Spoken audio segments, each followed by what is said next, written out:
هەموو لایەک بەخێر بێن سەرچاوماناتن ئەزێتان کێشاوە بم بەیانی زۆر بم ڕۆژی جومایە لێرە حزورتانەیە حزوری ئێوە لێرە بۆ بەرنامەکە زۆر گرنگە پرسیاری کورد بکەن بۆی کاتی زیاتر لە پرسیارێکتان هەبێ و شتێکی تریش گرنگە کە پرسیاری هاوڕەکە دووبارە نەکەیتەوە ینی بۆ منە پرسیارێکت لە مێشکی خۆتاداناوە لەسەر پرسێکی دیاری کراو هاوڕەکەتەوە پرسیارەکە بە خێرایی دڵنیا مەموتان سەلیقەیەوەتانەیە پرسیارەکەت بگۆڕە بەو هیوایە بتوانین ئینشاڵڵا پێکەوە بەرنمەیەکی باش ئەمڕۆ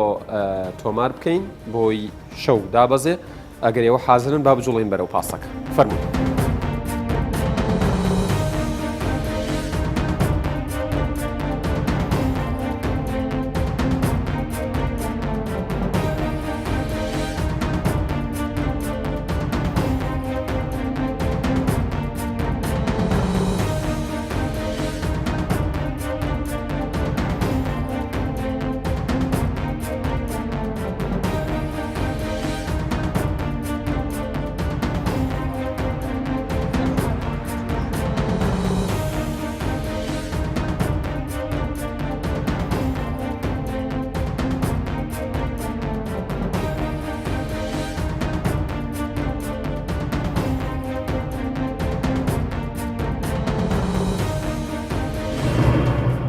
بەڵێ بینەرانی عزیز سڵاوتان لێبێت من یادگار فایەخم خۆشحاڵم جارێکی دیکە لە بەرنامەی پاسی هەڵبژاردن ئەڵقەی ژمارە 4 پێتانەگەینەوە دیارە پێشتری شاماژەماندا پێداوە ئەم بەرنمەیە بۆ ئەوەیە دەنگ و ڕنگ و بەرنامە و بەڵێنەکانی کاندیدەکان بۆ وڵاتیان بگوێزێتەوە بێگومان ئەوانیش قسە و ڕای تایبەتی خۆیان لەسەر بەڵێنەکانی ئەوانەیە ئێمە بۆ ئەمەڵقەیەی پاسی هەڵبژاردن بڵین دوو میوانی ئەزیز و بەڕێزمان هێناوە هەریەک لە بەڕێزان مامۆستا حسێن ئیسماعیل حسێن ڕەسوڵ ناسراو بە مامۆستا مەڕوان گەڵاڵی کە کاندیدی کۆمەڵی ئیسلامیە بۆ هەڵبژاردنی پەرلەمانی کوردستان و جەنابیان لە خولی ئەوەی کە تا ئێستا تا ڕادەیەک بەردەوامە ی پەرلەمانی کوردستان ئەندام پەرلەمان بوون و هەروەها دکتۆرە ڕێواز فایق کاندیدی یەکێتی نیشتیمانی کوردستان بە هەمان شێوە جەنابیشیان هەر پەرلەمانتار بوون. من مەبەستمە بەر لەوەی بچمە لای پرسیارەکان هاوڕێیانم لە کوردستان 24 پرۆفایلی هەردوو بربژێری بەڕێزیان ئامادە کردووە با لە ڕێگەی پرۆفایلەکەەوە زیاتر بیان ناسین و پرسیارەکانمانیان بکەین. دکتۆر ڕێواز فایق حوسێن ساڵی 1970 لە کەلار لەدایک بووە. ئەندامی سەرکردایەتی یەکێتی نیشتیمانی کوردستانە. ماستەری لە یاسای نێودەوڵەتی هەیە. خاوەنی بڕوانامەی دکتۆرایە لە یاسای شارستانی. ئەندامی خولی چوارەمی پەرلەمانی کوردستان بووە. پێشتر مامۆستا بووە لە زانکۆ. حوسێن ئیسماعیل حوسێن ناسراو بە مەڕوان گەڵاڵی ساڵی 1968 لە قەزای سۆران لەدایک بووە. دەرچووی خانەی مامۆستایانە. بۆ ماوەی 15 ساڵ ئەندامی سەرکردایەتی بزوتنەوەی ئیسلامی و کۆمەڵی ئیسلامی بووە. 5 ساڵ ئەندامی پەرلەمانی کوردستان بووە. سەرۆکی فراکسیۆنی کۆمەڵی ئیسلامی بووە لە پەرلەمانی کوردستان. بەڵێ بینەرانی عزیز دووبارە سڵاوتان لێبێت لە پاسی هەڵبژاردن بەردەوامین. دکتۆرە با لە جەنابتەوە دەست پێ بکەم هەمان پرسیاریشم بۆ جەنابی مامۆستا ئەبێت و بە یارمەتی مامۆستاش بۆ هاتیتە ناوم پاسەوە لەو موقفە بۆ چاوەڕێتە کرد. بێگومان ینی بۆ خۆی خۆکاندیدکردن وێستگەیەکە و ئەو وێستگەیە بە بوون بە ئەندامی پەرلەمان یان بە شکستێنان لە هەڵبژاردن کۆتایی دێ. ئەم پاسە شوێنی ئەوەیە کە ئێمە دیدگا و ڕوئیایی لیستەکانمان و توانە و ئیمکانەتی خۆمان بخێنە ڕوو بۆ خەڵکی کوردستان و بۆ دەنگدەرانی کوردستان. لەبەرەوە من تێدەگەم کە ئەوە وێستگەیەکە تیا ئەتوانم لێەوە دەست بە خستنەڕووی دیدگاکانی خۆم بکەم. زۆر باشە مامۆستا مەڕوان پاس عادەتەن کە لە شوێنێکەوە بۆ شوێنێکی ترە ڕوات دەردەدڵ و حکایەتی زۆری تیاگەڕێتەوە. تۆ کە هاتوویتە ناوم پاسە پێت خۆشە بۆ کوێت بەرێ؟ بسم الله الرحمن الرحیم وڵا سوپاسان دەکەم و بە تایبەتیش بەخێراتنی خوشتی گەورەمان دکتۆرە دەکەم. خوازیارم ئەو پاسە بەرە و ئاواتەکانمان بباتن. ئەو ئاواتانەی شخصینە ئاواتی ئەو میلەتەمە کە میلەتێکمان لێوان لێو لە قوربانی لە بێبەشبوون لە خزمەت گوزاری بەراورد بە وڵاتانی دراوسێمان. باشە وردە وردە با بچینە ناو باسەکانمانەوە. دکتۆرە ڕێواز جەنابتان لە 4 ساڵی ڕابردوو ئەگەر ئەکرێ بڵێن 5 ساڵی ڕابردوو متمانەی دەنگدەرانی یەکێتی نیشتیمانی کوردستانتان بەدەنگهێناوە بەدەستهێناوە و نوێنەرایەتی گەلی کوردستانتان کردووە هەر هەموو ئەوانەی لەوێ نەبێت نوێنەرایەتی تەواوی گەلی کوردستان بکەن نەک تەنها هیساکەی خۆیان چیت هەیە لەم 4 ساڵە کە کردبێتت بای ئەوە بێ کە دەنگدەران بۆ 4 ساڵی دیکە متمانەت پێ بکەن من یەک شێوازی ئیشکردنی تایبەت بە خۆمم هەبووە کە پێم وایە پێم وایە تیا سەرکەوتوو بم و دواتریش دەنگدەر ئەوە یەکلای یەکاتەوە لە هەموو هەڵمەتی هەڵبژاردننی هەڵبژاردنەکانی 2013 سێ بەڵێنم داوە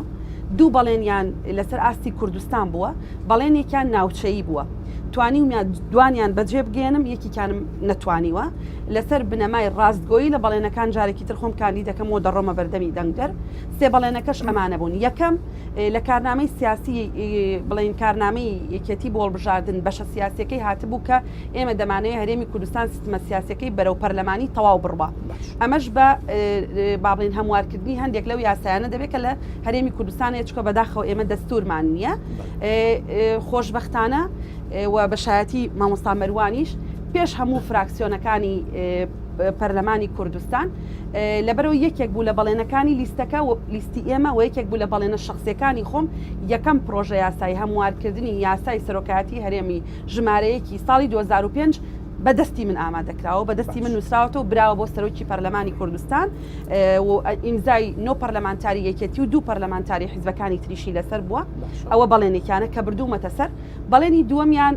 بە دامەزراوەیکردنی کەرتی نەوت بووە لە هەرێمی کوردستان چکە پێم وا بۆ ئەو قسە زۆرەی لەسەر کەرتی نەوت ئەکرێ و پەرلەمانتارێکە دەبێت بە تەشریع بە یاسا ڕێژی چاک بکرێتەوە سپاس بۆ خوا شەرەفی ئەوم پێ بڕاوە کە هەموو پرۆژە یاساکانی تایبەت بە کەرتی نەوت لە پەرلەمانی کوردستان کە لەلایەن فراکسیۆنەکەی یەکێتیەوە پێشکەش کراوە و بەڵێنی هەڵبژاردننی لیستەکە و خودی خۆم بووە هەر هەمووی بەو دەستانەی مەسراوە ئەمە بۆ سیستمی وڵات بۆ حکومڕانی لە ماوەی دووردا کاریگەری ئیجابیە بێتەمانە بەڵام ئەوەی شتی هەنووکەیە و هاوڵاتی ئەکرێت لە ڕێگەیەوە تۆ بڵێ لەبەر ئەوەی من ئەمەم بۆ هاوڵاتی کردووە دەنگم با پێ بدات بێگومان تۆ ینی پەرلەمانتار پابند دەبێ بە بەڵێنەکانی بۆ هەڵبژاردن بەندە لەوانە نەبووم کە بڵێم من بەڵێنە دەم بە خوێنکاران بە ژنان بە فەرمانبەران بە کرێکاران چکە پێم وایە ئەو جۆرە لە هەڵمەتی هەڵبژاردن گوێگری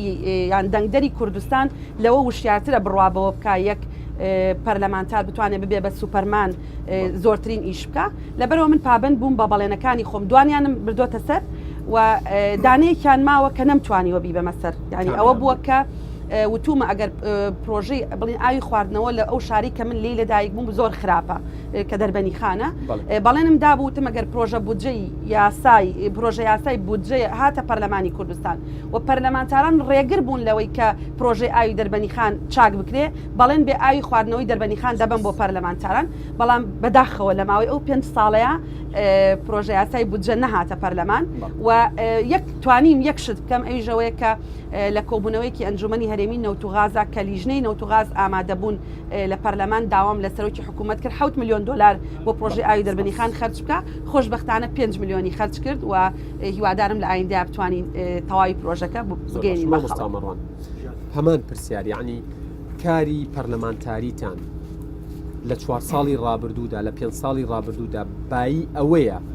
کە جارێکی تر بتوانن لە دەنگدەران داوا بکەن متمانەتان پێ بکەنەوە و بتان نێرنەوە پەرلەمان خۆیەوە دوو ئەتوانم بڵێم دوو بۆعدی ئەوەی هەن لێک جیاوازن یەکیان وەکو دکتۆرەی شارە پێکرۆکۆ شخصی ئەوەی کە من لە حملەی ڕابردوو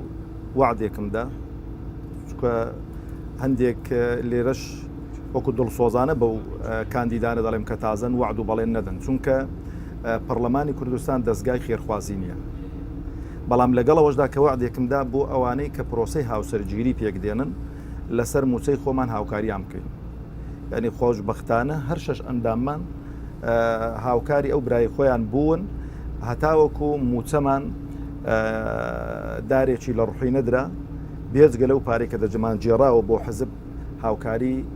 ئەو گەنجانەمان دەکرد کە پرۆسی هاوسەرگیریان پێکدێنا کە دڵمان پێی خۆشە ئەمە هاوکاریە تەنها گەنجانی کۆمەڵی ئیسلامی گرتەوەیان بەگشتی نانە بەگشتی ئیعلانمان کرد بۆ هەر گەنجێک عقدی زەواجی هێنابایە کەەوە بەڵێ پرۆسی هاوسەرگیری پێکێناوە گوێمان لایانی سیاسیەکە کەسێکە بۆ نمونە ئیسلامیە کەسێکە ئەلمانیە کەسێکە نازانم شیوعیە کۆمۆنیستە گوێتان لەوە نەبوو. مامۆستا یادگار ئێمە ینی کە دەچینە پەرلەمان بەڕاستی ناکرێت تۆ نوێنەرایەتی شەریحەیەک بکەی. ئەگەر نوێرایەتی شەریحەیەکی زوڵمت کردووە ئەتۆ پەرلەمانتاری ئەو کوردستانەی یعنی ئێمە ئەو خەڵکەی کە مەسەلەن هاوکاریمان کردووە لێمان نەپرسیوە کاکە تۆ نوێژ دەکەی دەچێ مزگەوت نوێژەکانت بە جەماعەتن ینی پرۆفایلمان بۆ دەرنەیناوە یەکشتمان لێداوا کردووە کە بەڕسمی پرۆسی زەواجی پێکێنابێ. ئەوەی تری مەسلەی خزمەتی فراکسیۆنەکان شتێکی ئەوکو بڵێ تێکەڵ کێشە چونکە ئێمە 6 پەرلەمانتار بووین ئەگەر فراکسیۆنەکانی دیکە هاوکارمان نەبانە نەمان دەتوانی پرۆژه یاسایە پێشکەش بکەین. باشە گەر لەسەر ئاستی کەسی و شخصی قسە بکەین یعنی ئێستا ڕەنگە یەکێ لەو پرسیارانەی لە هەردووکتان بکرێت ئەوە بێ بڵێ یعنی بۆچی ساحەکە گۆڕەپانەکە جێنایڵن کەسێکی تر بێت بێ بە پەرلەمانتار بۆچی هەرخۆتانە بنەوە بە پەرلەمانتار و کەسی تر نایڵن بێتە پێشەوە. پێشەوەی ئەو وەڵامەت بدەمەوە پێم خۆش بوو یەک شت کرابایە دەستەی سەرۆکایەتی وەکو بێلایەنی تەقیمێکی بۆ ئەو پەرلەمانتارانەی خۆی کردبایە کە خۆیان کاندید کردوتەوە یعنی وەکو بڵێ لە ئەسنای بەرنامەکەیدا ئەو تەقیمە جا بە سلبی بیان بە ئیجابی بێتن یعنی من لە کارێکی دیکەگە دکتۆرە حزوری لێرانەیە توانی ومانە وەکو بڵێ هەوێن بین لە نێوان فراکسیۆنەکان بە تایبەتی لە کاتێک کە گرژی و ئەوە دروست دەبوو نەمان هێشتووە ئەو گرژێ بچێتە دەرەوە و وەکو بڵێ ڕۆڵێکی ئاشتەوایمان بینیوە لە نێوان فراکسیۆنەکان. ئەوەی تری بۆ مەسەرەن بۆ خۆمان کاندید کردوێتەوە بوارمان بۆ گەنج و شەباب بۆ خەڵکە جێنێشتوە من قەناعەتم وایە مامۆستا یادگار پەرلەمان جامیعە نییە 4 ساڵی خۆت تەواو کردو حەفلەی تەخەڕۆج بکرێت و شەهادە وەربگری و بچێ ماڵەوە ئەمە قەناعەتم وایە بەو جۆرە فکرکردنەوە داهاتی ئەو وڵاتە بە هەدەر دەدەین لەبەرەوە من قەناعەتم وایە قسەکە ئەوەیە بین لای دکتۆرش بە ڕێی لەسەر وەرگین هەر بژین گەر مەسەلەکە وایە بۆ پەرلەمانتان درێژ نەکردە و هەر 111 لە شوێنی خۆی خۆی طبعا پرۆسی هەڵبژاردن پرۆسێکی دیموکراسیە و نابێت لە خاڵێکە بۆستێ پەیوەندی بە کەسەکانەوە نییە دووبارە کاندیدکردنەوە مادەم بە قانون ڕێی لێ نەگیراوە کەواتە ڕێپێدراوە و بۆ لیستێکی وەکو لیستی یەکێتی نیشتیمانی کوردستان ژمارە 105 ئێمە 100 کاندیدمان هەن لەناو ئەو 100 کاندیدە ئەگەر دەنگدەری یەکێتی بڕوای وابێ کە دکتۆرە ڕێواز ضرور نییە جارێکی تر بچێتەوە بۆ پەرلەمان ئەو بژاردەیی لە بەردەستە کە دەنگ بە من نادا دەنگ بە گەنجەکانەدا چکە ئێمە دەیان ئەتوان بڵێم زیاتر لە 25 گەنجی زۆر گەنجی وەکو جەنابتمان لە ناو لیستەکەیە دەرفەتیان دەداتێ بەڵام وەرگرتنی ئەزمون بە تایبەتی لە کاری پەرلەمانیە شتێکە کە ئەو کەسەی نەچێتە پەرلەمان نازانێ یعنی چەند گرنگە ئەزمونت هەبن من بینەر و دەنگدەری کوردستانە گێڕمەوە بۆ سەرەتاکانی هەڵبژاردننی پەرلەمانی کوردستان لە 2013 و دەستکردن بە کارەکان هەموو ڕەنگە شایەتی ئەو بدەن کە فراکسیۆنی یەکێتی زاڵترین فراکسیۆن بوو لە ڕووی خیتابەوە لە ناو پەرلەمانی کوردستان ئەوە ژەگەڕایەوە بۆەوەی کە ئێمە سێ هاوڕێی خۆمانمان لەگەڵ بوو کە هی خولی پێشووی پەرلەمان بوون تەجروبەیان هەبوو ئەزمونێکی زۆر باشیان هەبوو لەبەرەوە سوودمان لێبینی دەبێت پەرلەمانتارانی خولەکانی پێشوو ببنە هەوێنی سەرکەوتن بۆ خولی نوێ گریمان بۆ نمونە یەکێتی 25 کورسیە هێنێ ئێمە 5 کەس کاندید کراوینەوە وای دانەسیانمان دەرەچین دوانمان دەرەچین هەر 5مان دەرەچین 20ەکەی تر یان 15ەکەی تر مەجای ئەوە هەیە خەڵکی تازە بێن یەکێتی نیشتیمانی کوردستان و سەرکردایەتی سیاسی یەکێتی نیشتیمانی کوردستان بە ئەزمون بۆی دەرکەوتووە کە دووبارەکردنەوەی هەندێک لە پەرلەمانتارانی خولی پێشوو سوودی دەبێت بۆ کۆی پرۆسەی کاری پەرلەمانتاری و بەنسبەت یەکێکی وەکو منەوە ئەگەر شتەکە شخصیە تەقییمکردن نابێت لەسەر ئەساسی یان لای خۆم وایە هەستنگانن نابێت لەسەر ئەساسی ئەو بێ من چەند وەرەگرم چکە کە من لە زانکۆ بووم مامۆستای زانکۆ بووم و ڕاوێژکاری دامەزراوەیەکیش بووم زۆر زیاترم وەرەگرت لەو موچەیە کە لەم 4 ساڵەوە لێرەوە بچینە ناو باسێکی ترەوە لەگەڵ مامۆستای دەست پێکەن ڕێی جەنابیشت وەرەگرم یان یەکێ لە پەرلەمانتارە لەکێ لە کاندیدەکان کە دوێنێ بوو یا پێرێ بوو میوانم بوو گلەی ئەوەی هەبووی وت یعنی منطقی تیان نییە بەربژێر و کاندید تەنها یەقڕە و یەکتوب تەنها بزانێت بخوێنێت و بنووسێت بخوێنێتەوە بنووسێت کاندید بکرێت نابێ وابێت جنابتان لەو ڕۆپێتان وایە کە بڕوانامە ئەکرێت بکرێت بە پێوەرێکی باش و هێز بۆ کاندید یان هیچ ڕەبتی بەوە نییە نامە 100% تاییدی دەکەمەوە تاییدی شتێکی سریش دەکەمە من لەبەرەوەی بەڕاستی پەرلەمان شوێنی تەشریعە شوێنی یاسادانانە و ناکرێت بەس بڵێ خوێندەوار بێت و بزانێ ناوی خۆی بنووسێ و چکە ئەو کەسێک کە بەس دەزانێت ناوی خۆی بنووسێت و بخوێنێتەوە مطلع نیە لەسەر ئەو وەزع سیاسیانە، مطلع نیە لەسەر ئایا چی یاسایەک دەربچوێندرێتن، ئایا شێوازی ئەو یاسای بتوانێت گەڵاڵەی یاسایەک بکاتن بینویسێتەوە پێشکەشی بکاتن. ئەم قەناعەتم وایە دەبێ ئێمە لەو ڕۆ تەماشای پەرلەمان بکەین مامۆستایەتگار لەو ڕۆکە پەرلەمان چ کارێکی هەیە لەسەر ئەساسی ئەوە لەستەکان دەنگ دەران بدەن، یعنی بە هەڵبژار نەکان لەسەرەکەن چکە قسە لەسەر ئەرکی پەرلەمانیشەکەین ئایا پەرلەمان هەر تەواوکەری کاری حزبی و مەڵبەند و مەکۆ و لق و نازام ناوچە و شتەکانە یان ئەبێت جیاواز بێت تا ئێستانەکە بەداخەوە دەڵێم تا ئێستانەکە بەو نەمەتە ڕۆیوە، یعنی ئەو نەمەتەیکی سەقەتە بە تەسەووری من ینی ئەو کاری ئەکرێت هەندێک بەشێکی ڕاستێت پەرلەمان حوشەی پشتەوەی بەشێکی ڕاستە بەشێکی هەموویە نسبیە ئەنی بەنسبەت بەشێکی خۆتەوە پێڵێن هەموو حیزبەکان بۆ نمونونەکە حیزبەکان بەبێەوەی کە ناوی حزب بێنین فلانکە حیزبە تەوجیهی بۆ فراکسیۆنەکەی ناردووە یخۆ ناکرێ من بەتەنها لەوێن دەرێ بمێنمەوە تەوجیهم بۆنێتن حزبەکەی میش بە ناچاری تەوجیهی بۆ ناردوم کە شتێکی خراپە باشی ناچار بوون بۆچی محاولەتان نەکردووە مۆدێلە بگۆڕم زامە یەکشت دەڵێم مامۆستا یادگار ئێمە یعنی فراکسیۆنی کۆمەڵی ئیسلامی ئەو حیزبەکەمان مەوجودە و خەڵکیش مەوجودە یعنی زۆر شت هەیە کە لەوانەیە دەستی ئێمە زۆر کراوە بوو بێتن لەو پەرلەمانە و کە دەستیشمان کراوەتەوە لە چوارچەوەی بەرژەوەندەکانی خەڵکی هەرێمی کوردستاندا بووە. ئەو نەمەتێکی خراپە دەبێ ئیشی حزبی جیاواز حزب لە ئەوروپا بە ئیجابی تەدەخولی بۆ نمونە فراکسیۆنەکەی دەکاتن سەرپەر یعنی لێرانەوەی کە من پێینی گەرانم لەو حملەی هەڵبژاردنە دەبووە ئەو حملەی هەڵبژاردنە لە ئەزمەکانی ڕابردوو و لە کێشەکانی ڕابردوو دەرسێکی گەورە فێر ببێن بەڵام فێری نەبووین دەبووە زۆربەی مەکتەب سیاسیەکان و زۆربەی خەڵکە پرۆفیشناڵەکەی کە بەڕاستی قۆناغ و مەرحەلەی زۆری بڕیون ناسۆری و ناحەتی زۆری بڕیون ئەوانە کاندید بان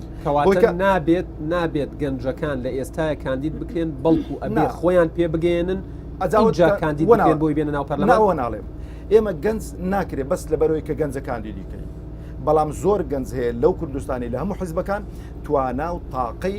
لەسەروی هەموو ئەو خەڵکەی کە بەتەمەنە و پێشیان دەکەوێت سپاسانەکەم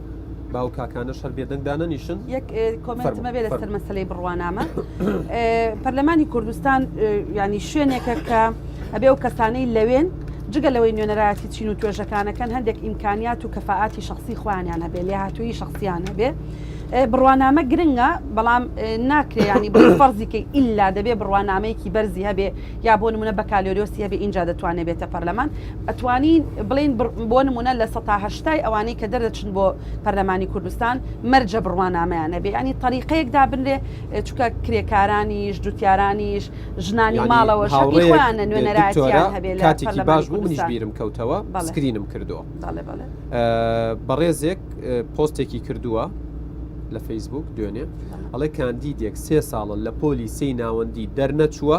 دەڵێت بۆ پەرلەمان دەرم بچوێنن سیستمی پەروەردە دەگۆڕم ئەوە زۆر ناواقعیە و پەیوەندی بەو دروشمانەوە هەیە کە ئەزانی ئێمە ئەزمونێکمان هەیە لە چۆنێتی هەڵمەتەی هەڵبژاردن نەسیحەتم یان با بڵێن ڕاستپاردەم بۆ کاندیدی هەموو حیزبە سیاسیەکانە بە حیزبەکەی خۆشمەوە بەڵێنێک نەدەن کە ئیشی پەرلەمانتار نیە لە ئایندەیە جێبەجێ بکات کاریگەری حزب لەسەر پەرلەمان ناوی خۆت بڵیت و پرسیارەکەت بۆ کێ هۆزاگ ڕەسوول خوێندکار پرسیارێکم بۆ دکتۆر ڕێواسەیە لە دروشمی لیستەکەیان دروشمی ئەوانێ بۆ ئارامی هەڵی کار خزمەت دانەوێت لە ڕێ ئەو دروشمەوە چی بۆ خەڵکی کوردستان بکەن چیان پێت چی بۆ گەنج دەکەن چی بۆ لاو بۆ خوێندکار بۆ کەم ئەندامان بۆ شەهیدان بۆ ئەنفالکراوەکان دەمانەوێت ڕایزەنابیان و دانێت لەو لە ڕێ ئەو دروشمەوە چی بکەن بۆ کاک مەریوان مەڕوان ئەفوو ئێوە لە ئێستا دوو ئاراستە دروست بووە ئاراستەی چوار لایەنەکە و ئاراستەی دوولایەنەکە یەکێتی و پارتیە ئێوە دەتوانێت دوای ئەگەر لەم هەڵبژاردنەیە دەچن و ئەندام پەرلەمانتانە بێت لە پەرلەمان دڵنیایی چیت دەم بە دەنگدەرانتان بە کادیرانتان چی بکەن یعنی حکوومەت پێکەوە تەشکیل دەکەن یا دەبنە ئۆپۆزیسیۆنیان چی دەکەن سپاس دەکەم باو کاکەش پرسیارەکانی کا فەرموو پرسیارەکەم ئەوەی لە مامۆستا مەلا مەڕوان ئاگادارم لەوە دوسێ جارە دووبارەی دەکاتەوە لەگەڵ ئەوە دانیە گەنج بێتە پێشەوە دوسێ جارە دووبارەی دەکاتەوە گەنج نێتە پێشەوە حەز ناکە بۆی ئەو قسانەیەوە گەنجەکانی حزبەکەی خۆی لی تووڕە دەبن و یان تێبینیان لە سەقسەکانی دەبیتن چونکە گەنج ئەمڕۆکە بنیادنەنی وڵاتە ینی گەنج یەکەمە لە ئەوەیان گەیشت بەڵێ زۆر سپاس دەکەم کاکە ئەمجد هەربژیت فەرموو بەڕێز بەڵێ بێستون نەزیم کارمەندی تەندروستیم بەڕێزی سپاس دەستخۆشی لە بەرنامەکە دەکەم و بە خێراتنی میوانە بەڕێزەکانیش دەکەم وەڵام من دوسێ پرسیارم هەن وەڵامێک لە پرسیارەکان شەیتریانە بێت ڕەنگە پرسیاری ترت لا هۆکارەکانی ناشەفافی لە داهاتی نەوتدا چییە لە کاتێکدا بۆ مامۆستا مەلامەڕوانی هۆکارەکانی ناشەفافی لە داهاتی نەوتدا چێ لە کاتێکدا لە هەڵبژاردننی ڕابردوو ئێمە وەکو خەڵک وەکو جەماوەر وەکو لاو مژدەیەوەمان پێدرەدرا بەش بین لە بەشینەوەدا کەچی نەک بەش نەبووین بەلمی لە نەوتەکەشمان برا وەکو خەڵک سپاس دەکەم کاکە بێستون جەنابتان فەرموون لاوەن یوسفم قوتابیزان کۆم کاکە لاوەند فەرموو پرسیارکەم بۆ مەلامەڕوان هەیە بەڵێ باسیەوەی کرد کە پرۆژەماندانەیە بۆی گەنج کە هاوسەرگیری دەکا و لەو باوەڕێکە علەساس بڕەپارەیەک یاخود بڕە مادیەکی پێ ببەخشێ ئایا ئەو شتە لە کەی هەبووە لەکوێ هەبووە ئەی گەر هەبووە بۆچی کە نەمازانیوە بەس بە بوختی نۆمشکیەوە زۆر سپاستەکە هەر بژیت کاکە لاوەن ناوەکە چی بوو گەیلان سابی کاکە گەیلان بەڵێ فەرموو پێشە پرسیارەکەم هیوادارمە و خولێ پەرلەمان بێتە هۆی گەڕانەوەی متوانە بۆ سەرجەم فراکسیۆنەکان لە سەرجەم حەزب و لایەنەکان پرسیارێکم لە مامۆستا مەلامەڕوان هەیە ئەویش ئێوە لە ڕابردوودا 5 فراکسیۆن داوای هەمواری پرۆژه یاسای سەرۆکاییتان کرد سەرۆکایەتی هەرێم کە ئەمەش بۆ هۆی ئەوەی پەرلەمان زیاتر لە 2 ساڵ پەک بخرێ و دەرکەی لە سەردا بخرێتن کەچی هەر ئەو چەند فراکسیۆنە بوون لەم دوایەدا سەرۆکایەتی هەرێمتان هەر هەڵپە ساردوودەتان هێشت ئەمە بۆ ئەمە زەرەر نییە لە دەنگدەری حیزبەکەتان سپاس کاکە گەیلان جەنابتان پرسیارتان هەبوو بە دەستخۆشی بەرنامەکە لێ دەکەم ستایلێکی نوێیە بە خێراتنی میوانە بەڕێزەکان دەکەم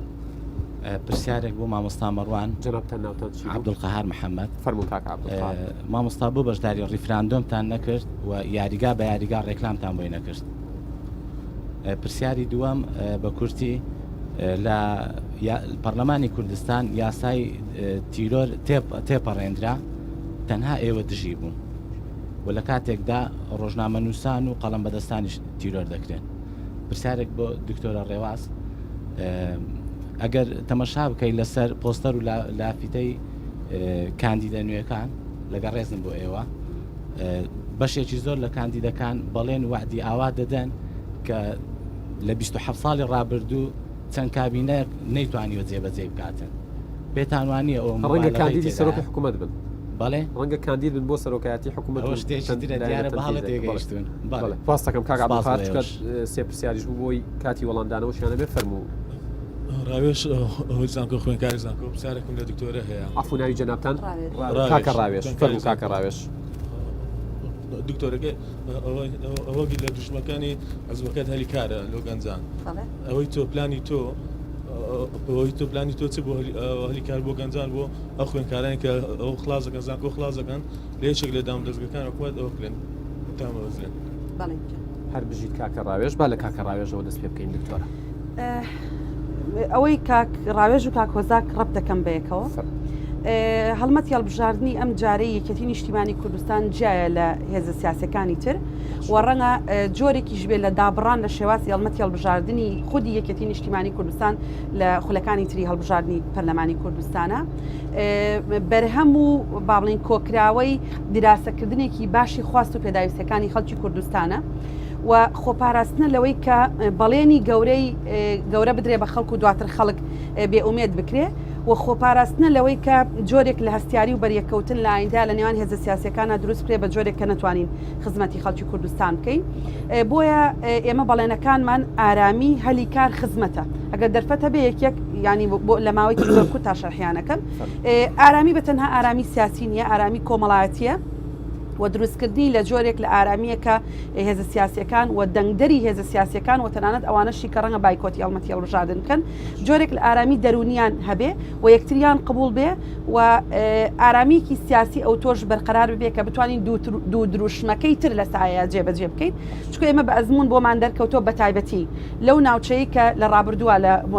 لە چەمکی یان لە مستەڵەحی لە ئەدەبیاتی سیاسی لە هەرێمی کوردستانە ناوی زۆنی سەوزەوە دواتر زۆنی سەوز و نیلی ناولێنرا لەوێ جۆرێک لە نائارامی دروست بووە کە ئەم نائارامیە سیاسیە کۆمەڵایەتیە دەرونیە وای کردووە کە سەرمایەداری ئەم وڵاتە و تەنانەت وڵاتانی دەرەوەش بە ئاسانی نێنە زۆنەکەی ئێمە تۆرەیان یەکێک لەو پرسیارانەی کە ئێستا یەتەکایەوە ئەوەیە کە ئێوە ینی بۆتان دانابوو بۆ ئارامی بۆ هەلیکار بۆ خزمەت بەڵێ قسەکە ئەوەیە لە ینی لە 26 ساڵی 26 ساڵی ڕابردووە ئێوە بەردەوام کارایانە لە ناو حکوومەت بێگومان بۆ ئەمەتان نەکردو بێگومان مطلقی یان بەڕەهایی ناتوانین بڵین نەمان کردو بەڕەهایی بەڵام لەم 5-6 ساڵی ڕابردووە ڕەخساندنی هەلی کار بۆ خەڵکی کوردستان بە شێوەیەک بووە کە ئەتوانی بڵین معدوم بووە وەکو نەبوون وابووە کە ڕەب ئەم شتانە پەیوەستەکەم بە یەکەوە دەمەوێت فکرەکە تەواو بکەم کە ئارامی هەبوو بێگومانە و کاتە سەرمایەدار ئامادەیە پرۆژە بکە کار بکە لەو ناوچەی کە ئێمە پێمان وایە جێنفوزی ئێمەیە و نەبوونی ئارامیەکی سیاسی کۆمەڵایەتی دەرونی واکە کە سەرمایەدار سەرمایە ترسنۆکە پارە ترسنۆکە لە ناوچەکەی ئێمە سەرمایە گوزاری بکە و هەلی کار بڕەخسێنێ و هەر لەو ناوچەیە کە طبعاً زۆرترینی طبعاً ئەم بەرنامەیە بۆ هەموو کوردستانە بەڵام زۆرترینی صناعات پیشەسازی و کارگەکان لە هەرێمی کوردستان لەوێ کۆبوونەتەوە طبعاً لە ناوچەکانی تریژەن لە هەولێریژەن لە دهۆکیشان بەرنامەی یەکێتی ئەوەیە کە لە جیاتی ئەوەی پشت بە هێنانە دەرەوەی زۆرترین بەرمی لەنەوت ببەستین لە هەرێمی کوردستان و احتیمالی گەورە ئەوەیە کە حکوومەتی ئایندە لەگەڵ حکوومەتی هەرێمی کوردستانە لەسەر هەموو تەسلیمکردنەوەی نەوت ڕێبکەوێ ئەبێ پارەی نەوت سەرمایە گوزاری پێوە بکرێ بە جۆرێک کە هەلی کار بێگومان بۆ ئەوان بووە بە خۆشگوزارانی بۆ ئێمە بووە بێگومان وەڵامی هەموو ئەوانەیە ئەمە فکرەکە ڕەت بکەم ئەم سێکتەرانەی تر ئەم سەرچاوانەی تری داهاتە بێ بەهێزکرێن بواری گەشتیاری بواری بازرگانی بواری پیشەسازی کە ئەمانەت بەهێز کرد خەڵک دەرفەتی کاری دەبێت چکە دەمەوێت لێرەوە بڵێم کە دەرفەتی دامەزراندن لە کەرتی حکومی ئەگەر نەڵێم وەکو نەبوون وایە ئەتوانم بڵێم زۆر کەم بووەتەوە بە بەراورد بەڕابردوو بێت با بچمەوە لای مامۆستا مەڕوان کە زۆرترین پرسیارتان لێکرا من نووسیتان نووسی بە کورتی وەڵامیان دەمە دەربارەی یەکەمیان جارە هیچ شتێک لە ئارادانی بە ناوی چوار لایەنەکە لەبەر هیچ اتفاقێکی سیاسی لە نێوان ئەو چوار لایەنەدانە بووە لە ڕابردوو لە ئێستاشدا ینی هەندێک جار مەزڵومیەت و مەحرومیەت بووە ئەوەی بەغداش قەناعەتمان لە ڕێگا هەڵوەشایەوە چکە لە ڕێگاش ئەو برادەرانەی ئێمە و یەکگرتو هاوپەیمانی سوێندی یاساییان خوار تەرەفێکی دیکە نەچون ئامادە نەبوو سوێندی یاساییەکەش بۆن ببنە پەرلەمانتار تا ئێستانەکە لەبەرەوە بۆ مەسەلەی حکومەت لەگەڵ ئەو دوولایەنەش ئێمە بەڕاستی پەلە ناکەین وەکو کۆمەڵی ئیسلامی تەماشەی هەڵبژارنەکان دەکەین نەتیجەی هەڵبژارنەکان دەکەین و تەماشەی ئەو حزبە دەکەین کە چێبراوەیە و ئەو کاتەی ئەو حیزبە بڕیار دەدا لە حکومەت بەشدار دەبیان بەشدار نابێ ینی سەرۆکی لیستی پارتی دیموکراتی کوردستان کاکێم نەورامی ئەلەوێ دانیشتبوو وتی ئەزمموی تاڵمان لەگەڵ حکوومەتی بنکەفراوان هەیە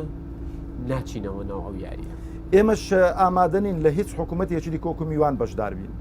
چکە حکوومەتی بنکەفراوان میوانداریەکی ئاهلی سەخاوەتان کرد لە سەرتاوە ئەمن بۆ خۆم یەکێک بووم لەوە دی مفاوز کە لەگەڵ برادرانی پارتی دیموکراتی کوردستان دانیشتین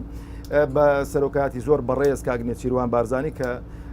سەرۆکی ئەو لیستەیوان بوو زۆر جوان لە یادمە هەر خاڵێکی ئێمە باسمان دەکرەوە لێمە گەرم و گورتر بوون دەمانگو نەوت با شەفاف بزادیان گۆ شەفافی چییە یعنی هەر دەبێت زۆر چاکتوری کەین دەمانگو کاکە با گەندەڵی نەمێنێ دەیانگو هەرامە دژی گەندی دەماگوت وەڵا کاکە ئەوەی کە ئێوە دەیڵێن ئەمە هیچ قسەمانی ئەمە بەبێ قەید و شەر لە خزمەتتان داینە بەڵام کۆمەڵە خاڵێکمان پێدان من کاکە بۆ هاتنە ناو حکوومەتی بنکەفراوان ئەوە مەرج و شەرتەکانی کۆمەڵی ئیسلامی قبولیان کرد اتفاقمان لەسەری کرد ئێمە بەشێکی بەڕاستی لە بەشداریمان ئیستحقاقی کۆمەڵی ئیسلامی بوو خەڵک دەنجی پێداوین ئەمن کە بەشدار دەبم کاکە دەبێ بە ڕێژەی لە 16 ینی بەشدار لەسەر ئیستحقاق بکرێت مامۆستا گەر بە کورت و پوختی وەڵامی تەواوی پرسیارەکان بیتەوە مەمنون نەبین ئەوەی کە ئەو برای پرسیاری کرد من لەگەڵەوە دانیم گەنج بێتە پێشەوام نەگوتووە وە گوتومە لە هەرێمی کوردستان دەبێ ئەوەی کە ئەهلی کەفاەتە ئەو ئەهلی خبرێت جاگەنج بێ پیر بێ پیاو بێ ئافرەت بێ بێتە پێشەوە ئەو جا هۆکارەکانی ناشەفافی دیارێکە هۆکارەکانی ناشەفافی زیاتر دەتوانم بڵێم لە ئەوەی کە حزب دەسەڵاتدار بووە وەدانانی کۆمەڵە بەرپرسێک کە لەسەروی حزبەوەشن کە حزب کە پەرلەمان کە حکومت ناتوانێت محاسبەیان کاتن هاوکاری هاوسەرگیری ئەمن هەر بە کورتی بۆ خۆشەویستەم دەڵێم ئەگە هاوسەرگیریش نەکردبێ شاڵە دەیکەی بەڵامی ئەلانمان نەکردبوو لە ڕاگەیانەکە ئەمریکاکەوەمە سندوقێکمان داناوە ئیمکانیەتمان کەم بووە ئوستاز ئیمکانیەتێکی محدودمان هەبوو بەڵام ئەلانیشتان بکردا ڕەنگە خەڵکی تریش باتێت ئەوەش ڕێیتێ دەچێ بۆ دڵنەوەی کە کردومانیان نەمان کردوێمە ئەرشیفمان هەیە لە فراکسیۆن جەنابەت دەتوانێت پەیوەندی بە فراکسیۆنی کۆمەڵی ئیسلامی کە بگەڕەوە سەر ئەرشیفەکەی ژمارە هەمووتان پێدەدەین مەسلەی ئەو پێنج فراکسیۆنە کە بەڵێ ئێمە پێنج فراکسیۆنە هەمواری یاسای سەرۆکاتیمان پێشکەش کرد و ئێستاش دکتۆرە ئاگادارە کە هەڵپەساردنی ئەو یاسایە هاتوو پێشۆ من ئیسرارم لەسەری کرد کە ئێمە دەبێت کار لەسەر ئەو هەمواری پێنج فراکسیۆنە بکەین و لەگەڵیشی دانەبووین و قەنەعەتیشم وات بووە کە بەڕاستی زەربەیەکی کوشندە بوو لەو پێنج فراکسیۆنە درا ئەوەی کاک عەبدولقەهار کە باسی ڕفراندۆمی کرد بۆی وەڵامی ئەوەی ریفراندۆمی لەبەر ئەو خەڵانە لەگەڵی دانەبووین ریفراندۆم بۆ دەوڵەتداری بوو ئێمە و کۆمەڵی ئیسلامی قەنەعەتمان وا بووە دەوڵەتداری لەسەر بنەما دروست دەکرێتن یەکەمیان لەسەر تەبایی هەرێمی کوردستان و حزبە سیاسەکان لە خراپترین ئاستی تەباییدا بوون دوو پشتگیری نێودەوڵەتی نەمان بوو ئابووری وڵات ئابوووریەکەمان سفر بوو اتفاق لەگەڵ حکوومەتی مرکزی بەڵام ئەو هەموو تێبینیانەمان گوتون لەگەڵ ئەوەشدا ئێمە گوتومانە ئێمە لەگەڵ دەوڵەتی کوردی داین لە نەتیجەیە بەرتان پێدا بەڵێ لە ناو پرۆسەکە بوونایە هەست ناکەن ملاحەزاتان وایە کرد کە پرۆسەکە باشتر بووە ئەوانەی لە ناو پرۆسەکە بوون تێبینیەکانیان وەرنەگیران ئەوانەی لە ناو پرۆسەکەدا بوونم بە معلوماتەوە دەیڵێن پرۆسەکانیان وەرنەگیراوە لەوەی کە دانیشتین پێم وابێ پرسیارەکانی جەنابەت تەواو بوو مامۆستا هەر شتێکی تریشما بوو دوایی یاسای تیرۆر ما بوو دوای وەڵامی لەسەرەکەین ئەوە ئێستا ئێوەشمان دوون گەیشتونێتە چایخانەیەک لەوێ لە چاخانەی مەچکۆ چایەکی گەرم ئەخۆینەوە و بابەتەکانیشمان گەرم پرەسمە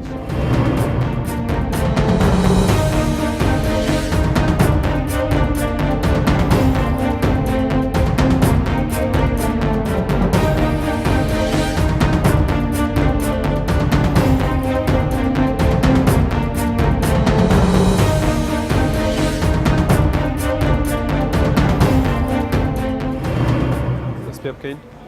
باشە هەموو لای بەخێر بێن دیارە ئێمە لە ناوەڕاستی بەرنامەکە هەموو ڕۆژێک لە پاسی و بژاردن بۆی هەمی سراحەتێ بکەین و هەم بۆەوەی کەشێکی جیاوازتریش بێ لە ناو هاوڵاتیانە بەشێکی بەرنامەکە تۆمارەکەین دکتۆرە ڕێواز لەبەرەوەی عادەتەن لە قاوەخانەکان کە ئێمە ئێستا لە قاوەخانەی مەچکۆین گەنج زۆر دانیشێت حزوری هەیە لێرە ینی دەستەی ئاماری هەرێمی کوردستان ئاماژەی بەوە داوە ئەڵێت لە سەدا 20 گەنجان لە هەرێمی کوردستان لە تەمەنی 18 بۆ 34 ساڵی بێکارن و هیچ ئومێدێکیشیان نییە بۆ دۆزینەوەی کار وەکو یەکێتی نیشتمانی کوردستانی کە لە دروشمەکانتان بۆ هەلی کارە ئەمە ئێوە لە ناو پەرلەمان چۆن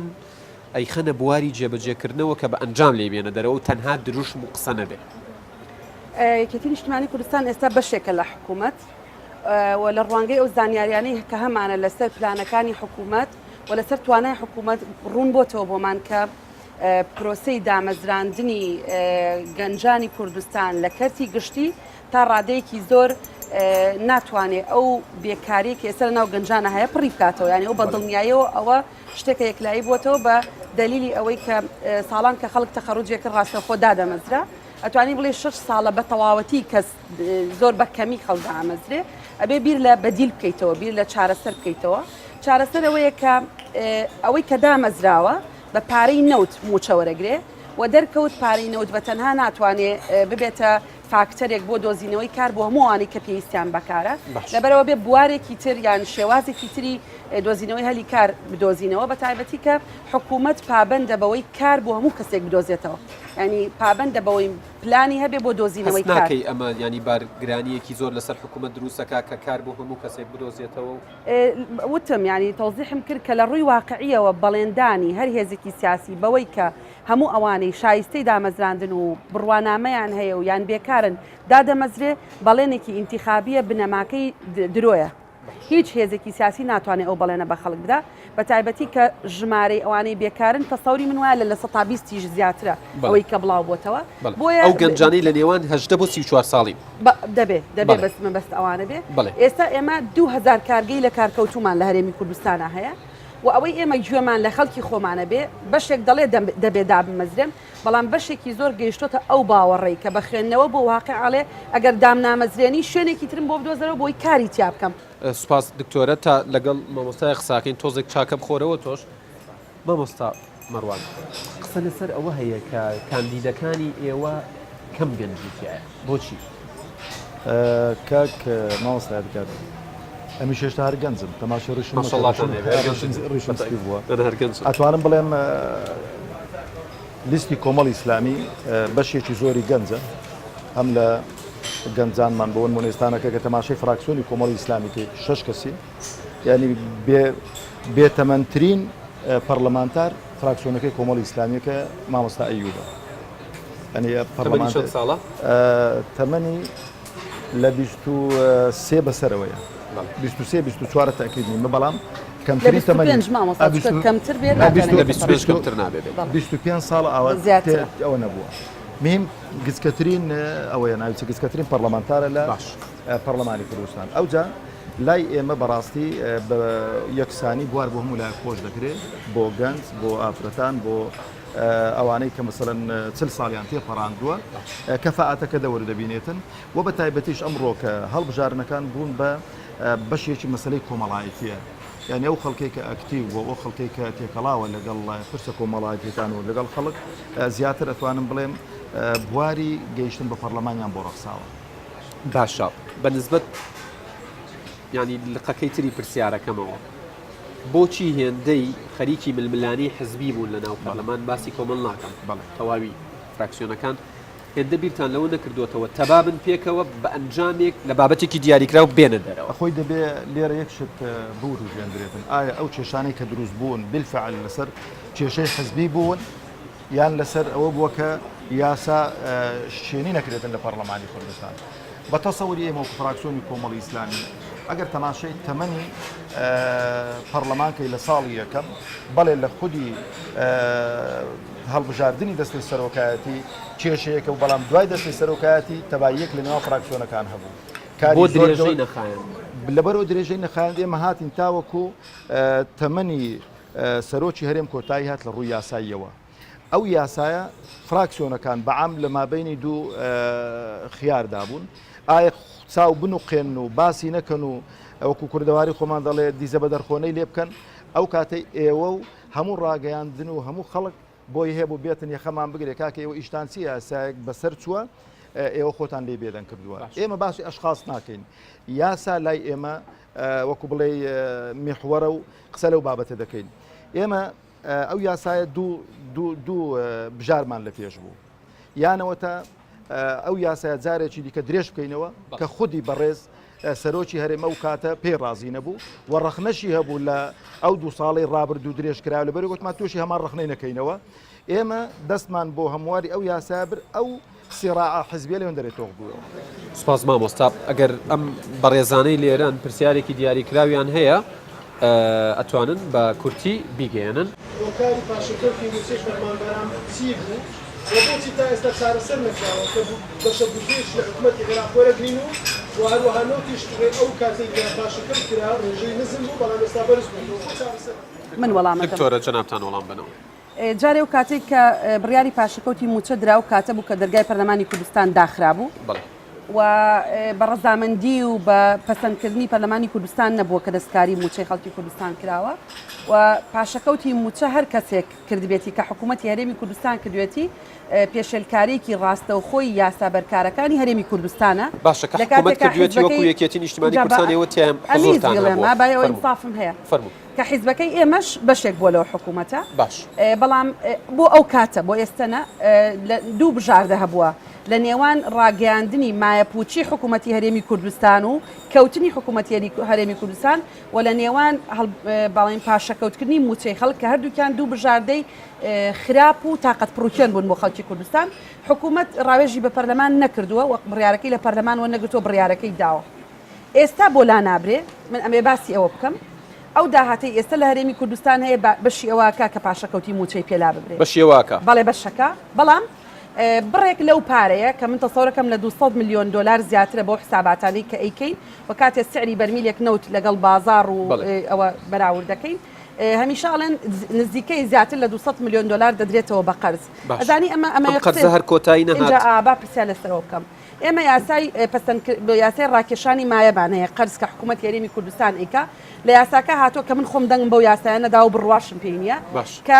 حکوومەت بۆی نییە لە 5 میلیارد دلار زیاتر قەرز بکە من بە تەنها لەسەر ناوەڕۆکی ئەو یاسایە 17 پرسیارم ئاراستەی سەرۆکی حکوومەت جێگرەکەی وەزیری دارایی کردووە وەڵامی یەک پرسیاریانم وەرنەگرتوێتەوە بەڵام نمونەیەکە ێنمەوە کە شائع و باوە لە ناو خەڵکە بە بەردەوامی دووسێ پەرلەمانتار کە حەز ناکەم ناویان بێنم لەسەر تەلەڤیزۆن یانوت حکوومەت مایەپوچە و 29 میلیارد دلار قەرزارە ئێستا هەر جارە ئێمە بە حکوومەت ئەڵین کوا 250 میلیۆن دلار بە بەردەوامی دیار نییە ئەڵێن ئێمە 29 میلیارد دلار قەرزارین ئەزانی وەکو چیە بۆی زۆر ڕوونی کەمەوە وەکۆی بۆ نمونە هاوسەرەکەی من 3 میلیۆن دینار قەرزار بێ من کەسێک بم حەز بکەم دائیمەن لە لای خەڵک بڵێم ئیفلاسمان کردووە وەزعمان خراپە لە لای ڕەفیقەکانم بڵێم وەڵڵا ئێمە 20 میلیۆن قەرزارین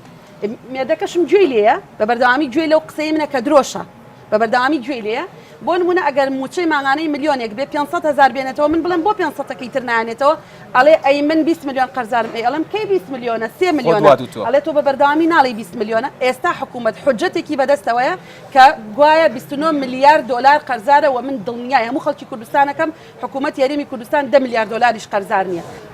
مامۆستا بانگەشەی خۆت بکە بۆچی دەنگت پێ بدەن وەڵام من هەر بە کورتی دەڵێم من بۆ خۆم بانگەشە ناکەم بۆ شخصی خۆم ئەمن داوا لە خەڵک و جەماوەری هەرێمی کوردستان دەکەم کە ئەو لیستەی کۆمەڵی ئیسلامی سەر بخەن ئەو لیستەی کۆمەڵی ئیسلامی لیستێکە کە لە ڕابردوش ئەو بەڵێنانەی کە داویەتی جێبەجێ کردنەوەی کە بۆی کراوە و بەراورد بەو حزبانەی کە لە دەسەڵات بوون بە تایبەتی حزبی دەسەڵات دار ئەو هەموو بەڵێنانەی کە بە خەڵکیدان جێبەجێ نەکران ئێمە ئەگەر چەند ژمارەی کورسەکانمان زیاتر بێ چاکتر و باشتر پابند دەبین و چاکتر و باشتر خزمەت بە ئەو خەڵکە دەکەین و باشترین یاسا دێنینە پێشەوە بۆی کەموو خەڵک لی سوودمەند بێت مامۆستا دکتۆرە بانگەشەی خۆت بکە بۆ دەنگت پێ بدەن من داواکەم لە سەرەتا دەنگ بە لیستی 105 یەکێتی نیشتیمانی کوردستان بدرێت چکە بە ئەزمون دەرکەوت کە ئەو هێزەی دەتوانێت هاوسەنگی بۆ دەسەڵات بگێڕێتەوە لە هەرێمی کوردستان یەکێتی نیشتیمانی کوردستانە ئێمە هەڵە و کەم و کوڕیمان زۆرن بەڵام بەمانەوەمان لە مەیدانی سیاسی و لە حکومڕانی لە هەرێمی کوردستان دەتوانین هەڵەکانی خۆمان چاک بکەینەوە باشترین شت فەزیلە ئەوەیە کە هەڵەت کرد بڵێ هەڵم کردووە و خۆم چاک دەکەم نەک بڵێ هەڵم نەکردووە من دکتۆرە ڕێواز فایقم کاندیدی ژمارە سێم لە لیستی یەکێتی نیشتیمانی کوردستان 4 ساڵی ڕابردوو ئەرکی یاسادا ڕێژەری و ئەرکی چاودێری خۆم لە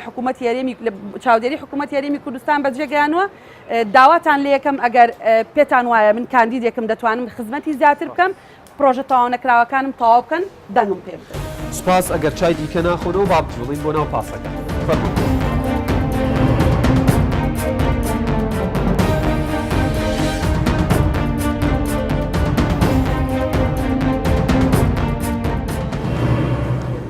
بەڵێ بینەرانی عزیز دووبارە سڵاوتان لێبێت لە ناو پاسی هەڵبژاردن بەردەوامە بین دوایەوەی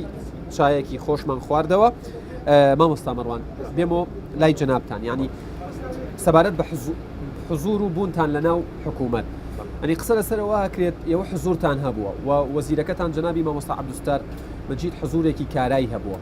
بەڵام دوایەوە وەکو حزب کە قەرارە دەن لە حکوومەت بێنە دەرەوە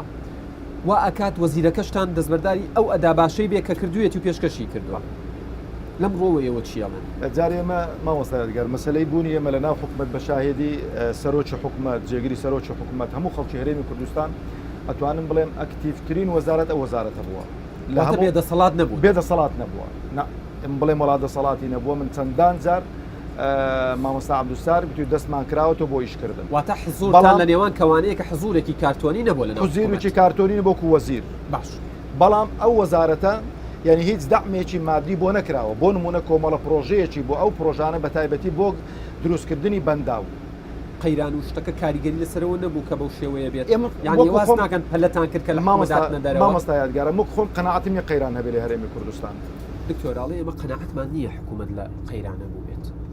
لە ڕابردووە کە بڵێ نرخی نەوت لە دوجارە گەیشتە نزیکەی $20 و ئەوانەوە حکوومەت کەمتر ئەیفرۆش لەو پارەیە ئەو کاتە قەیران هەبوو ئەو کاتە قەیران هەبوو لە دەستکەوت و یان داهاتی ماغانە ئەگەر پارەی پاشەکانی پارەی هەڵگیراو هەبوو بێ من زانیاریم لەسەر ئەوە نییە بەڵام کە نرخی نەوت بەرز بووەوە ئەتوانی بڵێ ئێمە قەیرانمان تێپەڕان ئێمە بڕگەیەکی ترمان زۆر بە کورتی ئێمە بۆ ڕەشبینین بەرامبەر بەو دەسەڵاتە دەڵێن کاکە شەفافنین دەڵێن باوەڕمان بە قەیرانی ئەوەی نییە دکتۆرە دەزانێت ئێمە لە پەرلەمانی کوردستان یاسای سندوقی داهاتەنەوتی و گازیەکانمان دەرکرد یعنی ئەو یاسایە بۆ ئەوە ببووی کە خەڵک گلەی نەکاتم بزانین ئەو سەرەت و سامان و داهاتە بۆ کوێ دەچێت تا ئێستانەکەش ئامادە نەبوون ئەو یاسایە جێبەجێ بکەنەوە سندوقەکە دروستکەن یعنی وەزیری مالیۆ بەڕێزیان ئیشارەی پێکرد بەس ئەوەندە پارەی دەدەنێ وەکو مانگانە کە موچەیە کوەردەگرێت ویشی یەکێکی تر لە بڕگەکانمان زۆر بە کورتی سوۆشیال میدیایە کە لە ڕێگەیەوە نەک دەنگی ناو پاس و دەرەوەی پاسەکە بەڵکو دەنگی تۆڕە کۆمەڵایەتەکانیش بۆ لە ناو پاسی هەڵبژاردنە گوێزینەوە با بزانین تروسکە چی بۆ ئامادە کردوین لەگەڵ ئێوەیە سێری شاشەکەکەین تروسکە شاشە بۆ تۆیە ئەمڕۆ لە تۆڕە کۆمەڵایەتەکان چیە گوزەرێ سلااو یادگار بە خێراتنی میوانەکانیشت دەکەم ئەم شەویش لە بڕگەی کۆکراوی سوۆشیال میدیادا بە کۆمەڵک بابەتی سەرنجڕاکێش پەیوەست بە هەڵبژاردنەکانەوە هاتوومەتەوە لای ئێوە و لای بینەرانیش پێم خۆش بوو سەرنج بخەمە سەر ئەو کۆمنتانەی کە هاوڵاتیان بۆ بەرنامەی پاسی هەڵبژاردن لە فەیسبوک بۆ ئێمەیان داناوە ئەو وەکو یەکەم بابەت لە فەیسبوک کە بەلای منەوە گرنگ بوو جگەلەوەی کە ئەوان پێشنیار دەکەن ئێوە بەناو شاردا دەگەڕێن گفتوگۆ دەکەن بەیەکەوە چایەکیش دەخۆنەوە سەرێکیش لەو شوێنانە بدەن کە چینی هەژاری کۆمەڵگای لەیە ئەو کۆمنتانێک کە زۆرتر بۆ ئێمە هاتۆ پێشنیاریان کردووە کاندیدەکان بەرنەگەڕەکە هەژارنشینەکان هەندێکیان دەڵێن ئەو شوێنانی کە کرێکاران کاری لێ دەکەن بۆ ئەوەی کە ئەو کاندیدانە تەپوتۆزی کارگەی وەک خۆیان دەڵێن بەرپرسەکانیشیان لێ بنیشێ و دۆخی کرێکارانیش بە شێوەیەکی گشتی و ژیانی چینی هەژاریش لە کۆمەلگادا ببین ئەوە زۆرترین کۆمنتەکانمان بوو لەسەر بەرنامەی خۆمان پاسی هەڵبژاردن کە لە فەیسبوک بۆمان هاتبوو لە تویتەر بۆ ئەمڕۆ من دوو بابەتم بۆیەوە هەڵبژاردووە لەم چەند ڕۆژەدا جارێکی دیکە گەر ئاماژەی پێ بکەمەوە کە باس و خواست لەسەر هەڵبژاردنەکان ئەوەندە زۆر بوون کە بەڕاستی من نەمدەزانی کامیان بۆ ئێوە هەڵبژێرم بەڵام دیسانیش بۆ ئەم شەویش بڕیارم داوە کە سەرنج بخەمە سەر ئەو ڕوانگە جیاوازانەی کە لەسەر هەڵبژاردنەکان هەن زۆریان لە قالبی ڕخنەن پێشنیارن هێندێک کە سوانز لێ دەدەن و هێندێک کەس دیکەش گلەی دەکەن یەکەمیان گەنجێکە بە ناوی پۆڵا گەرمیانی دیارە پۆڵا لە پۆستەکەیدا پەنجەی خستۆتە سەر بابەتێکی زۆر هەستیار دەڵێ لە کۆی 21 وەزیری کابینی حکوومەتی هەرێم تەنیا یەک ژنی تێدایە داوای کردو دوای هەڵبژاردنەکان ئەو بابەتە بەڕاستی ئاڵگۆڕی جددی تێدا بکردرێ بۆیە پۆستەکەی پۆڵا کاردانەوەی زۆری بۆ دەنگدانەوەی زۆری بۆ هەندێک لە خانمان بەلایەنەوە گرنگ بۆ دەڵێن لەو هەڵبژاردنەدا خانمان زۆر کاندید کراون لەلایەن لیستەکانەوە هەر بۆیە دەبێت بە پۆستی وەزیریش لە حکوومەتدا جێگەیان بکرێتەوە بابەتێکی دیکە کە بەلای منەوە سەرنجڕاکێش بکەوە ببینن بە کاربەرێکی دیکە بە ناوی جیهاد لە پۆستێکی تەنزاویدا دیارە جیهاد دەڵێ کاندیدێک لەگەڵ خەڵک کۆبۆتەوە پێی وتون دەنگی پێ بدەن بۆ ئەوەی ژیانی ئەو خەڵکە بگۆڕدرێ جەماوەڕەکە وتویانە بۆ کاندیدە کە تۆ ئەوەت پێ ناکرێت کاندیدەکەش بە خەڵکەکەی وتۆ دیکەوە ئێوە دەنگ بە من بدەن با ژیانی من بگۆڕدرێ مەبەستی جیهاد لەو پۆستەدا ئەوەیە کە ئەو توانجی لێداوە بۆ هێندێک کاندید کە بوونە پەرلەمانتەر بۆ ژیانی شخصی خۆیانەوە وەکو ئامانجێکی شخصی لە ژیانی خۆیاندا سەیری دەکەن بۆی ئەو بەجۆرەکەم توانجی لێداون هەم ڕەخنەی لێگرتوون لە ئینستاگرامدا بۆ ئەم شەو دیارە وەکو ڕۆژانی ڕابردوو هاشتەگی کوردستان دەنگ دەدا زۆر بەکارهێنراوە لەوێدا هاوڵاتیان گرتە و ڤیددیۆیان بڵاو کردوەوە هاوکات کاندیدەکانیش وەکو دەرفەتێک بۆ ڕێکلامکردن و بانگەشەکردن بۆ خۆیان و بۆ لیستەکانیان بەکاریان هێناوە و بەگشتی ئێوەش دەتوانن ئەو هاشتەکە بەکاربێنن و ئێمە بێگومان دەتانبینینەوە و پۆستەکانی ئێوەش سیر دەکەین و بەشدارتان دەکەین لە بڕگەی سوۆشیال میدیا لە پاسی هەڵبژاردن و جوهەمین بەش کە من زۆر سەرنجم خستۆتە سەری میدیای نێودەوڵەتیە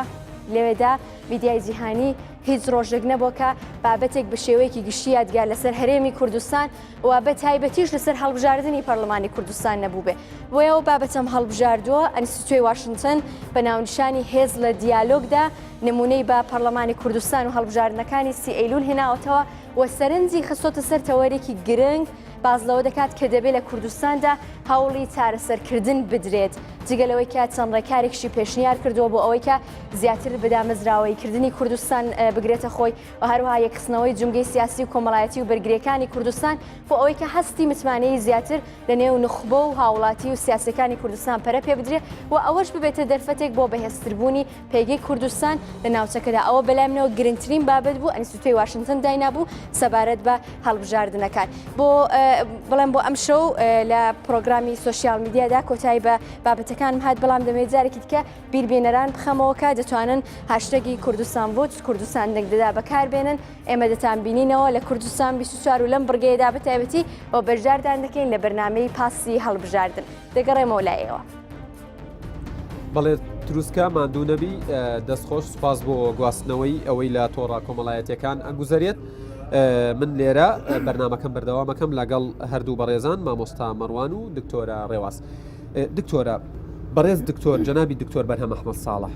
سەرۆکی یاوپەیمانی دیموکراسی و دادپەروەری بە فەرمی داوای لە یەکێتی نیشتیمانی کوردستان کردووە کە گفتوگۆ دەست پێ بکا بۆ یەک بگرنەوە. لە ڕاستیە ئەنجومەنی سەرکردایەتی یەکێتی کە ئەو بڕیارەی وەرگرتووە یان ئەو بڕیارەی داوە کە لیژنەیەک بۆ ئەمە دروست بکە من ناڵێن بە ڕسمی داوای کردووە کە بگەڕێتەوە بەڵام دیارە زەمینەی گفتوگۆکردن بۆ گەڕانەوەی کاکتۆر بەرهەم ساڵح و هاوپەیمانێتەکەی بۆ ناو یەکێتی نیشتیمانی کوردستان ڕەخساوە. بەیاننامەکە ئەمەژە بۆ دراوە کە بڕیارێک لەلایەن هاوپەیمانی و لە ئارادایە بێگومان کاتە لەم زەمینەی گەڕانەوە یان با بڵێن یەکگرتنەوەی ئەم دوو هێزە لە ئارادایە پرسیارێکی ڕاشکاوەنەتر ئەگەر جەنابی دکتۆر بەرهەم بگەڕێتەوە ناو یەکێتی کاندید یەکێتی نیشتیمانی کوردستانە بێ بۆ پۆستی سەرۆکۆمەر ئەوەش هەری ئەنجومەنی سەرکردایەتی یەکێتی نیشتیمانی کوردستان بڕیاری لێدا ناتوانم لە جیاتی ئەنجومەنی سەرکردایەتی قسە. مامۆستا مەڕوان وەکو کۆتا پرسیارم دروشمی ئێوە کۆڵ نادەین و بەردەوامی و ئاماژەشتان بەوەداوە کە کاندیدانی کۆمەڵ دەیانەوێت گۆڕانکاری ڕیشەی ئەنجام بدەن بە لە بەرچاوگرتنی دۆ خێرێمی کوردستان و بەپێی پێدراوەکان و مۆتایاتەکان چۆن ئەمە ئەنجامەدەن زۆر بەگفتی. دیارە ئێمە دەگەڕێتەوە سەر متمانەی هاوڵاتیان بە لیستی کۆمەڵی ئیسلامی ئەگەر وەکو بڵێ متمانەی هاوڵاتیان چەند بەرزتر بێتن کۆمەڵی ئیسلامی باری قڕستر دەبێتن و پابندتر دەبێتن بەو بەڵێنانەی کە بە خەڵکی هەرێمی کوردستانی داوە بەڵام ئەگەر تاکە کورسیەکیش بێنین ئێمە لە پەرلەمانی کوردستان ئەو بەڵێنانی کە بە خەڵکماندا و پێوە پابند دەبین و هاوکاری هەموو فراکسیۆنێک دەبین بۆ ئیشی چاک و بۆ دروستکردنی فشار لەسەر حکوومەتی هەرێمی کوردستان ئەوە زاری بڕیاری لەسەر نەدراوە هێشتا لەبەرەوەی ئێمە تەماشای نەتیجەی هەڵبژاردنەکان دەکەین و تەماشای سندوقەکانی دەنگدان دەکەین. هێشتا بەرچاوتان ڕوو نییە کە چیەکەم دیارە بۆ بڕیارەکە بۆ ئەنجومەنی سیاسی و سەرکردایەتی حیزبەکە دەگەڕێتەوە ئێمە یەک شت دەکەین ئەگەر لە حکوومەتیش بین بەرامبەر بە گەندەڵیەکانی حکوومەت بێدەنگ نابین واشمان کردووە لەو 5 ساڵی ڕابردوو وەزیرمان هەبوون بەڵام زۆرترین ڕخنەمان لە حکوومەت گرتووە لە داهاتوشدا ئەگەر حکوومەتەکە ئی خۆشمان بێ ئەمە ئەو وعدە بە هاوڵاتیان دەدەین فراکسیۆنەکەیان کارا دەبن و ڕخنەی جددی لە حکوومەتی هەرێمی کوردستان کە وەڵامێکەمەوێت چەند کورسیێنن بە تەوقعات و بە دواداچوون و لێکۆڵینەوە بە تەسەوری من لە مابەینی 6 بۆ دەیە خۆت دەرەچی دەربچمیان لا من وەکوویەکە لەبەر ئێمە خزمەتی پرۆژەیەک دەکەین ئەو پرۆژە چە من خزمەتی بکەم چه هاو پیشەکەم و هاوبیرەکەم فەرقینە لای من. دکتۆرە کاندیدێکی یەکێتی نیشتیمانی کوردستان هەر لە پاسی هەڵبژاردن وتی بەنیازی 30 کورسی 12 کورسی زیاد دەکەین تەوقعاتتان بۆ کورسی یەکێتی چەندە؟ زیاتر لە 25 زیاتر لە 25 کورسی بۆ خۆشم خۆش دەرەچی بەڵێ باشە. هەردوو بەڕێزان دکتۆرە ڕێواز فایق کاندیدی یەکێتی نیشتیمانی کوردستان و پەرلەمانتار لە پەرلەمانی کوردستان و ئەندامی سەرکردایەتی یەکێتی نیشتیمانی کوردستان زۆر سوپاس بۆم دەرفەتە. هەروەها مامۆستا حسێن ئیسماعیل حسێن ڕەسوول ناسراو بە مامۆستا مەڕوان گەڵاڵی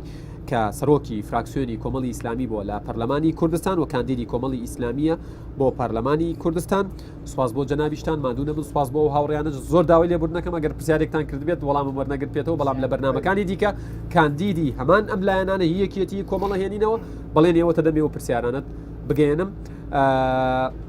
ئەبێ بۆم کامێرای قسە بکەم. بەڵێ بینەرانی ئەزیز سوپاسی ئەوە شەکەم کە تا ئێستا بینەر بوون بەو هیوایی بتوانین لە پاسی هەڵبژاردن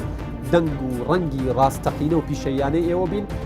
دەستخۆشی لە تەواوی هاوکاران مەکەم کە ئێجگارمان دووە بن ڕێزی یادگار فایق و تەواوی هاوکارانم قبول بکەن تا پاسی هەڵبژاردنێکی دیکە ئێوە و کوردستان لە ئەمانەتی خواداون کاتێک